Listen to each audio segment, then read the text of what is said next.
Welcome to the Musings of Jessica Marie. Social media is one of the most consistent forms of entertainment for the vast majority of us. We aimlessly scroll through timelines to keep up with family, friends, and even celebrities. It's also how a good portion of people stay up to date on world events, since headlines on Instagram posts can provide information quicker than traditional news outlets. Content creators and regular people are going viral each day for funny, informative, or touching content that resonates with the masses.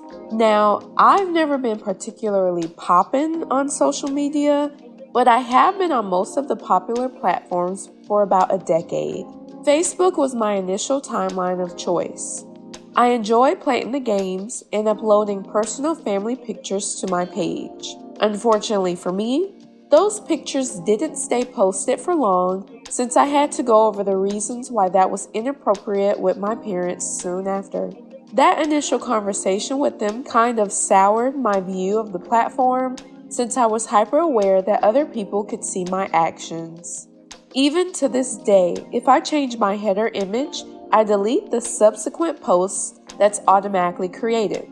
Every once in a while, I get a notification that I have memories to look back on, and it's usually text posts of me talking about an NBA game, a book that I read recently, or my childhood dog, Ebony.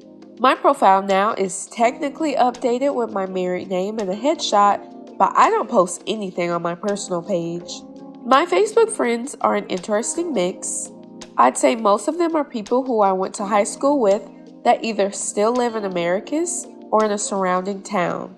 Then there are the people I went to college with, and finally, I have some family members on the platform. I'm always astounded that people still frequently post on the platform, especially people my age. I mostly prefer to lurk in the shadows by simply liking posts instead of commenting or sharing them. In college, I used to absolutely love Twitter as a platform. I enjoyed reading the think pieces over that blue, white, and brown dress that had the internet in an uproar. I remember when the character limit got expanded and people started writing novels and short stories. While I still didn't post original content, I was most active with retweeting and sharing funny tweets in group chats. My favorite part was that I had a SpongeBob SquarePants meme as my profile picture. I was more of a Tumblr girly during my high school years. I loved the platform solely because it was different from the other trending social media apps, and it didn't focus on pictures. I would research the books I was reading at the time to unveil the deeper meaning and simulate a virtual book club with strangers. I reposted a little, but I felt the most comfortable since there was no way anyone from my real life would stumble upon my profile. Nowadays, I've effectively retired from Tumblr and have even removed the app from my phone. I view LinkedIn as the professional Facebook. Some people are really popping on the platform with their accomplishments, leadership opportunities, headshots, and mastermind events, but some posts seem forced. The line between professionally acceptable and way too personal has become blurred as politics has weeded its way into the platform. If you're looking for a job, LinkedIn might be fun to scroll, but if you're just a casual user, graduation season is always when the content peaks. Pinterest is definitely a staple for aesthetics and ideas. I originally used the platform heavily when I was an RA and had to come up with cute yet doable bulletin boards each month. I relied on Pinterest to give me ideas I could tweak for door decks, restroom signs, and even programs for the residents. It was always fun figuring out the theme of the month. I have Pinterest boards full of fitness and exercise content, clothing and hairstyle ideas, recipes to try, husband gifting ideas, nail designs, natural hair tips and tricks, and my favorite, home ideas. My home goals Pinterest board has my design inspiration so detailed, the ideas are even categorized by room of house. It's the board that I'm most proud of and is the easiest to add to. I definitely thought I accidentally deleted everything one day, but thankfully it was reversible. I would have been a little sad if I had to go through and curate my favorite elements and style again. And finally, we have the social media platform that I have the biggest love-hate relationship with, Instagram. It's the platform that I use most often now, but I absolutely hate that the timeline isn't in chronological order anymore.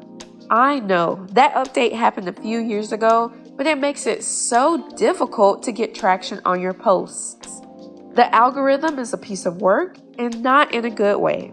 I've always heard it likes frequent posters, but for a lurker like myself, I will always get the short end of the metaphorical stick.